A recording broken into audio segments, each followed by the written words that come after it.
everybody, and welcome back to yet another episode of Keeping Up with Keppel. We're your hosts, Kylie Lamb and Michelle Swite. This week we have a Latinx themed episode for Latinx Heritage Month. Now let's move on to our weekly school announcements. The students of the National Honor Society are hosting weekly tutoring sessions over Zoom after extended home learning on Wednesdays from 4 to 5 p.m. starting October 7th. If you're interested in signing up to be a Tootie, the link to go to is tinyurl.com/NHS Tootie signup. Please make sure to join the MKHS Counseling Offices Remind for updates, college information, and more for each class. Text to the number 81010 with the message at 2021 MKHS for seniors, at 2022 MKHS for juniors, at 2023 MKHS for sophomores, and at 2024 MKHS for freshmen. Thanks, Kylie. That concludes our school announcements, and now we will be moving on to Marcelo's Dad Joke of the Week.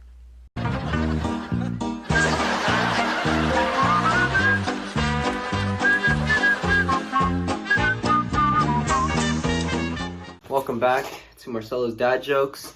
These are my personal favorite for the next month. Okay, so I got two of them, right? What is a doctor's favorite color? Clear! Okay, alright. What is an angry person's favorite color? Yellow! Okay, bye guys. Do good in school! Wow, Marcelo sure knows how to make a crowd laugh. Next up, we'll be highlighting some Latinx athletes through our sports segment presented to you by ASPN. Hi, I'm Kendall. I'm Austin. And welcome to ASPN.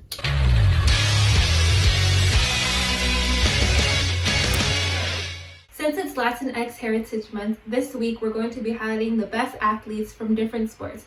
First off, let's start with baseball. Enrique Hernandez, also known as Kike, plays Major League Baseball for the LA Dodgers. He started his career in 2014 playing for the Houston Astros. After playing for the Miami Marlins, he came to LA in 2015. Kike is a representation for his country, being born in Puerto Rico.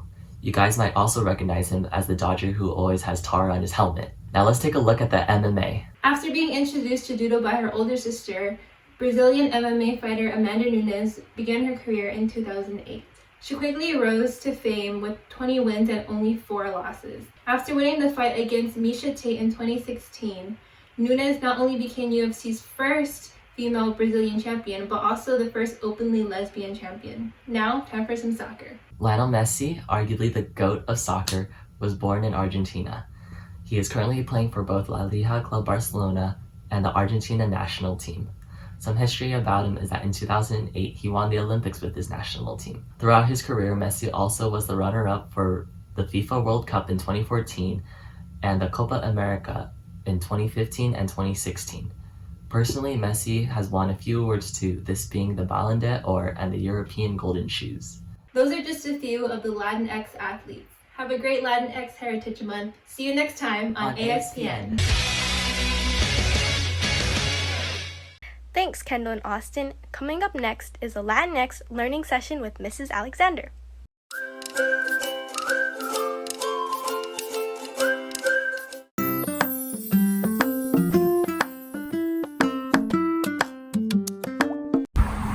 Hola, I'm Mrs. Alexander, and today I'm going to teach you how to order junk food, comida chatarra, on the street. So, we're going to start with elote con mayonesa y queso, por favor.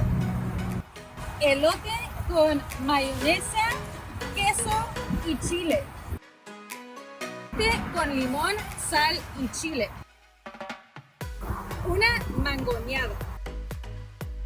Nieve de garrafa de coco. Nieve de garrafa de vainilla. Raspado de chicle. Raspado de fresa. De tamarindo. Raspado de vainilla. Gracias. Adiós.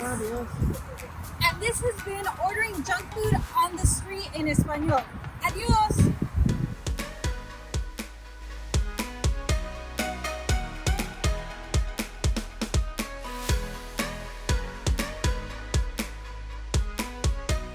Thanks, Miss Alexander. Need a few new hits on your Spotify playlist? Introducing ASB's favorite picks and submissions of Latinx-inspired music.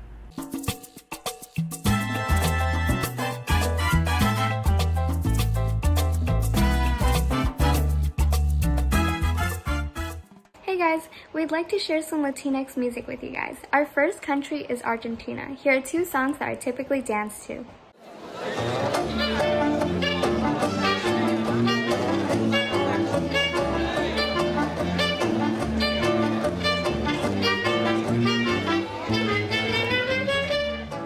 Here is the second song for Argentina.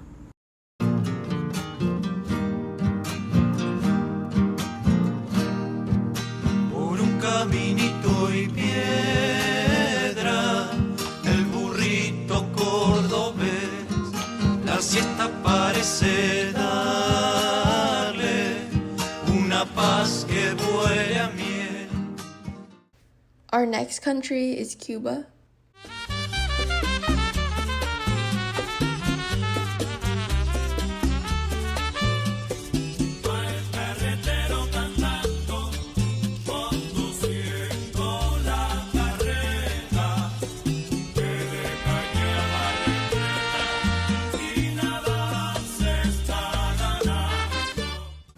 The last song recommendation we have for you guys is from Costa Rica. Allá en el monte junto a las nubes, junto al arroyo, tengo mi rancho hecho de paja lleno de amores. Mis 4 vacas, mi potro blanco son mi tesoro, y una morena, 4 huilitas que tanto adoro.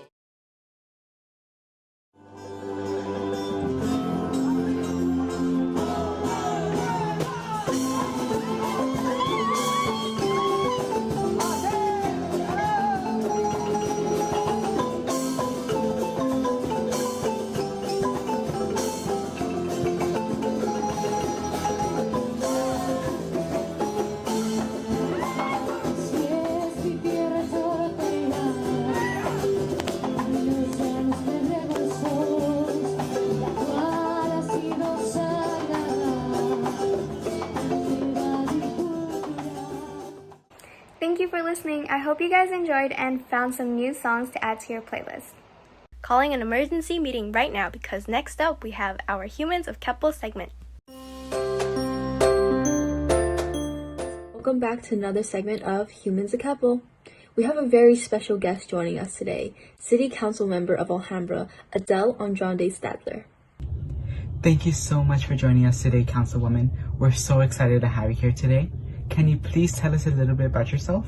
I grew up in Monterey Park with my mother, 2 brothers, and a sister. My degree is in early childhood education, and I moved to Alhambra when I married my husband, and we've been here for at least 20 years and have raised 1 daughter. What else do you enjoy doing on your free time other than painting?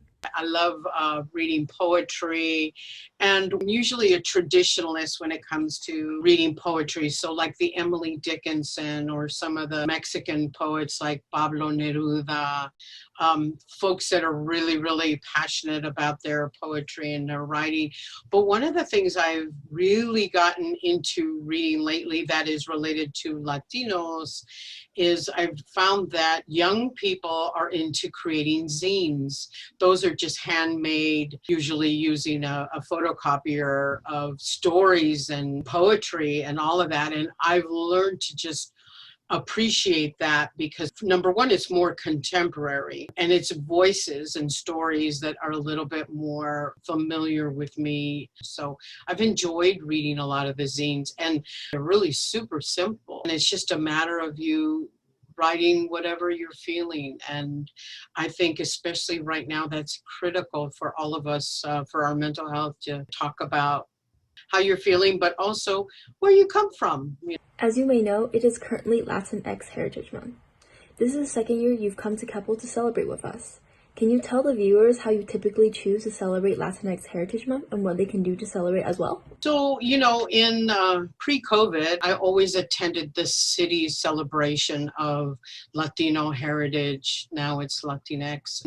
What we would do is they would have music and vendors and food at our farmers market, and we would just attach that to it. And so we'd hear mariachi music, and the vendors would actually bring materials from Mexico or from Centroamericano, or Mexico is not just Mexico. It's a country with states like the United States, and they're all different, and they all have they're regional, and they all have different types of clothing that they wear, and they have different art, and they have different foods. So the vendors bringing all those things in is really just incredibly fun.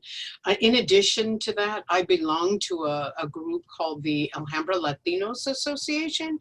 You guys be looking for those scholarships, because we give scholarships out every year. And last year we had a couple of entertainers come and entertain our dual immersion Spanish and English students from Fremont, and they performed for them. And it was just an incredible, incredible day. So, we celebrate Heritage Month, but we're so much a part of our community that it's almost like, yeah, we like this celebration, but we're here all the time. Right? We'd rather have you read about us in our history books and about all the good things that we've been doing as Latinos and contributing to our country.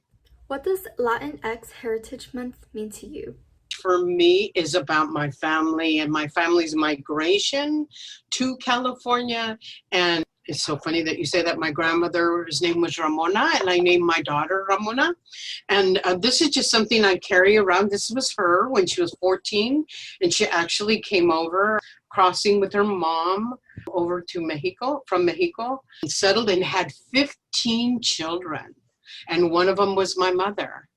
And my mother, Catherine, settled, and along with some brothers and sisters of her, they decided to move to California from Arizona. With this year being an election year, can you please explain how important it is to vote not only for the federal government, but also for the local and state governments? I think one of the best descriptions of what voting, and it's appropriate for it being Latino Heritage Month, su voto es su voz. And what that means in English is your vote is your voice. And that is critically important, and it expresses everything, and it's only a couple of words, right? So it is critical at the federal level, at the state, and the county, and the local level, for a number of reasons for you all. It means, and I hate to bring it to dollars and cents, but it does mean money to our cities, social justice to our cities, having what our needs are and our resources in our little communities paid attention to. I live in the 5th district. So the 5th district is a district that really needs a lot of resources. Most of our businesses are fast food. We know fast food is okay once in a while, but it's not the best thing. We need a grocery store. We need a park. We are park poor in our area. We need basketball courts for our students, for our kids in our neighborhoods. So going up the chain, it's extremely important for people to want to listen to you and what your needs are growing up here, because you will be carrying that baton. Your voice is your vote. It's incredibly important for you guys to be able to express that. Let me give you another example. Unfortunately, and you know this, you had somebody pass away on your bridge, and it was so horrific. And somebody came to our council. And you guys, you have to understand, Mark Keppel was my alma mater, so it's important to me, but it's important to me because there's students in there that have needs. And somebody was not cared for. Somebody was not listened to, right? Her voice was not heard. She needed assistance. So whoever came to our microphone said, please recognize that, and recognize that she needed help, and make this place safer for our kids as they're walking to and from. Right away, that was like a signal. Yes, absolutely. Let's talk to Caltrans. So when I was in a meeting with the Caltrans representative, and Caltrans is a pretty big chief, pretty big guy, decides all freeway finance, I told him that story. And if it wasn't for me telling that story to the head chief of Caltrans, which stands for California Transportation Department, I don't think it would have gotten moved fast enough. I don't think they would have seen that as an incredible, important issue to take care of. I don't have a problem telling my leaders, like my Congress member, who I'm pushing to push for the HEROES Act so we get more money for schools. I don't have a problem even telling my school board member that she needs to listen to the students and pay attention to what the students are saying to her. I don't have a problem with that. And I think that makes me a different kind of leader, a leader who is not afraid to not get elected again.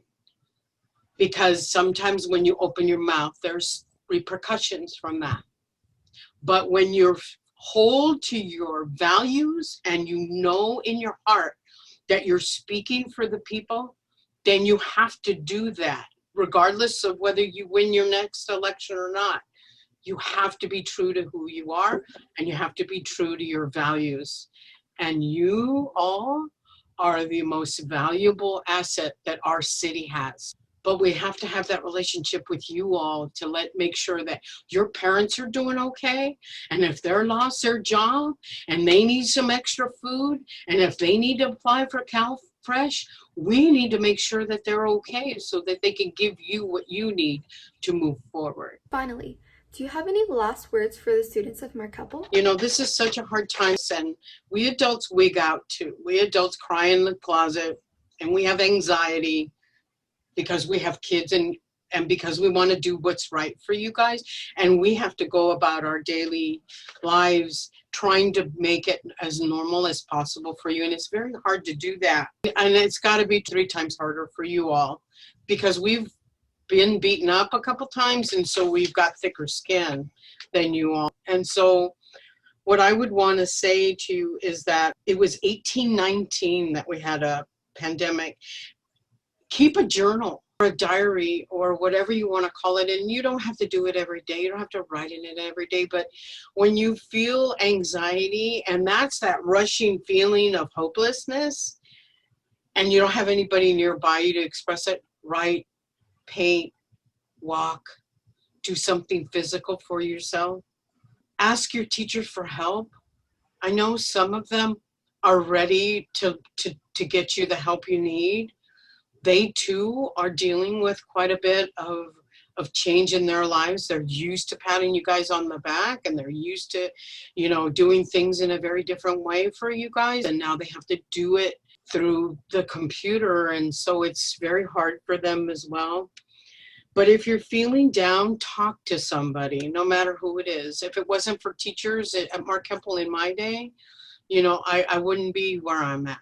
We'll get through this together, and remember, we're all going to be in the history books because it is a pandemic and it is so unusual. Raise your voice if you need help, and don't be embarrassed. Never be embarrassed of needing something, because you may need it today and you may be fine tomorrow, but somebody else next to you may need help, and you are able to help them. Be proud of your culture, no matter where it's at. We're trying to get an ethnic studies course in your schools so that we can all celebrate all cultures, because we know when we understand each other better, we're able to problem solve, and we don't blame people, right? We don't blame people for things. We discover solutions. Thank you so much for having me here. It's been a pleasure each year to chat with you all. Thank you so much for joining this week. It was such a pleasure having you again. We'll see you next week on Humans of Keppel. Thank you to all of our Humans of Keppel participants. Want to be a part of all the action? Visit the link in our bio to partake in our future episodes. Next up, we'll be spotlighting the Latinx community right here from Keppel.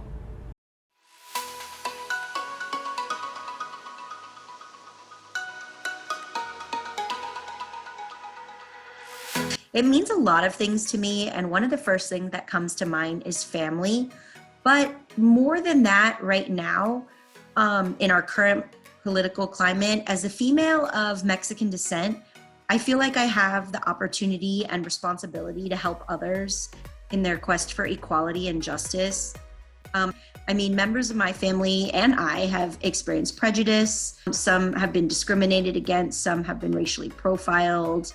And these are people in my own family and also part of, obviously, the greater Latinx community. So I want to fight the systemic racism that exists. That's what it means to me right now to be part of the Latinx community. Hi, my name is Nicole. And what does being a Latino means to me is that we are very colorful people. And what I mean by that is, if you look at all the Latin American countries, we all represent, our cultures. And they're all very different. The way every Latin American country represents themselves is very different. And it's really cool when all those countries, all come together as one. And, people really get to see how colorful Latin American countries are. And it's such a beautiful, beautiful thing. It just shows us Latinos, Latinas, how blessed we are, how blessed we are to come from such a colorful Latin American country. And it's just a really beautiful feeling. It's a feeling that really you can't really describe because it comes from the heart, so it's really cool. So yeah, being a Latino, a Latina, being Hispanic is just full of color and joy. And another thing I would like to put is that we, as Latinos, Latinas, Hispanics, we all know how to express ourselves. I'm honestly really blessed to come from a Latin family. And yeah, that's what being a Latino means to me. Thank you, bye. Hi, I'm Alicia Benicio and I am Brazilian, which means, fun fact, that I'm Latina. Being Latina, to me at least, is to stay connected to your roots, your Latin American roots. Even if you're not there anymore, there are 33, I believe, countries in Latin America, and there are a lot of ways to stay connected because there are so many different cultures. For example, I listen to bossa nova and samba. I speak Portuguese to my parents, and we try to make Brazilian food as often as we can, but we try our best. We make pão de queijo as often as we can. Our Brazilian barbecue, which is a big part of our culture. We make it almost every Sunday, which is really fun. And that is just our way of staying connected. A lot of people stay connected in different ways. And I think that is super cool because there are so many different kinds of Latinos and Latinas. That is what is so cool about being Latino. For me, being Latinx means that I'm a part of a community that celebrates not just one, but a whole wide spectrum of cultures that originated from all over the world. Yet we might not have the same cultures. That does not stop us from making strong connections with each other, which is why the Latinx community is so inclusive. There are some misconceptions with the Latinx communities, more specifically with American society, where we're being molded into this ideal Latinx American.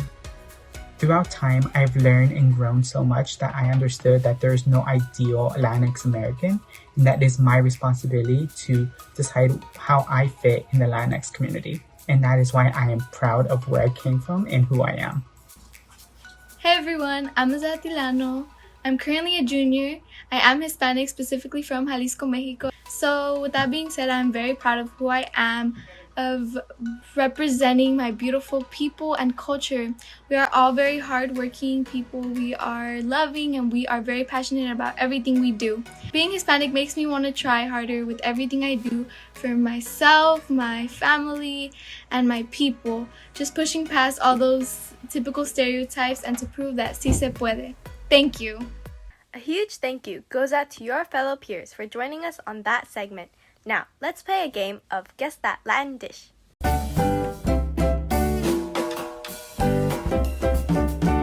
Hey guys, in today's special segment, we're going to be playing a game.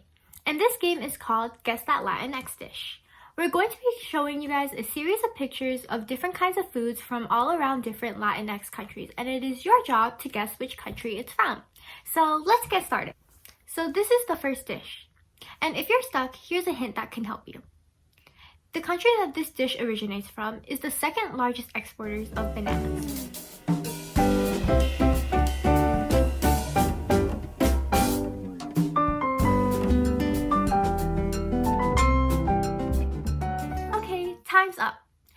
country that this dish is from is Costa Rica. This dish is called gallo pinto, and it is a rice and bean based dish. Our next dish is called pastel de choclo. It is reminiscent of a pie casserole, and the filling usually consists of either corn or beef. Our hint for this country is that it has the second lowest divorce rates in the world, and this is because divorce has been illegal in this country up until 2005.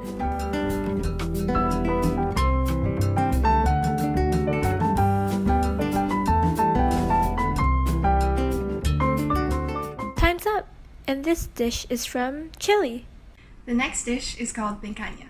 Picanha is a cut of beef that comes from the rump calf muscle. They're often bent in a horseshoe shape, skewered, and cooked over an open fire. The hint for this is that it is the largest country in South America. Can you guess which country it is?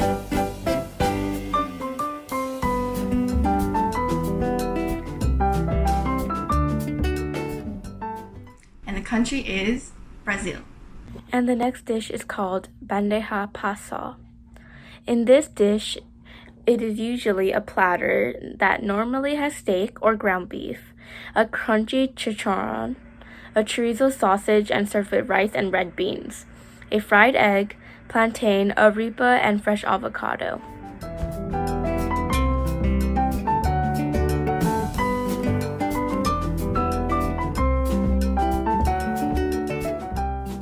And the country is Colombia. The next dish that we have is called sopa paraguaya. Unlike its name, which is Peruvian soup, this dish is not a liquid, it is more of a solid, having similarities to cornbread. The hint for the country of origin is that its nickname is the heart of South America.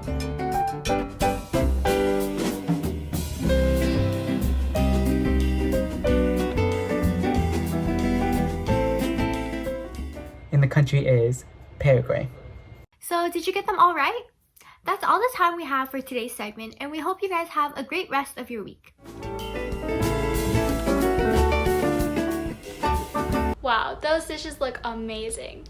Moving forward, we have our class battles. Let's see who wins this week.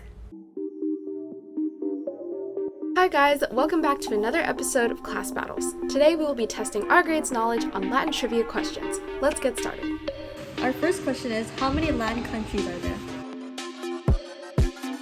The answer is 33.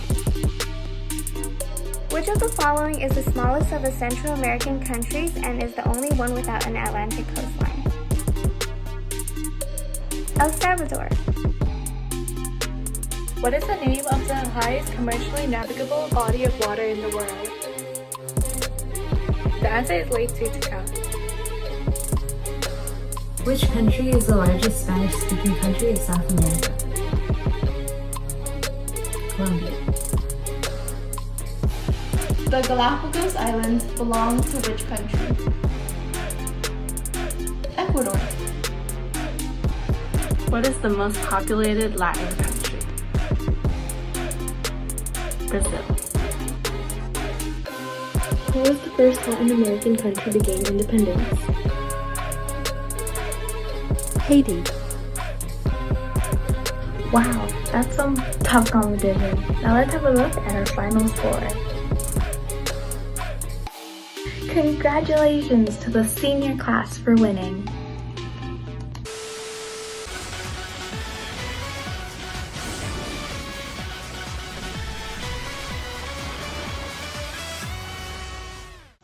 Welcome back to Keppel's Got Talent.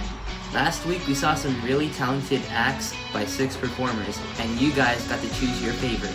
The results were super close, but the winner of Keppel's Got Talent is Cena Tran singing the song Heather. Thank you to everyone that participated and voted. You guys were all so amazing, and we hope you enjoyed this week's episode of Class Battles. Bye! This concludes this week's episode of Keeping Up with Keppel.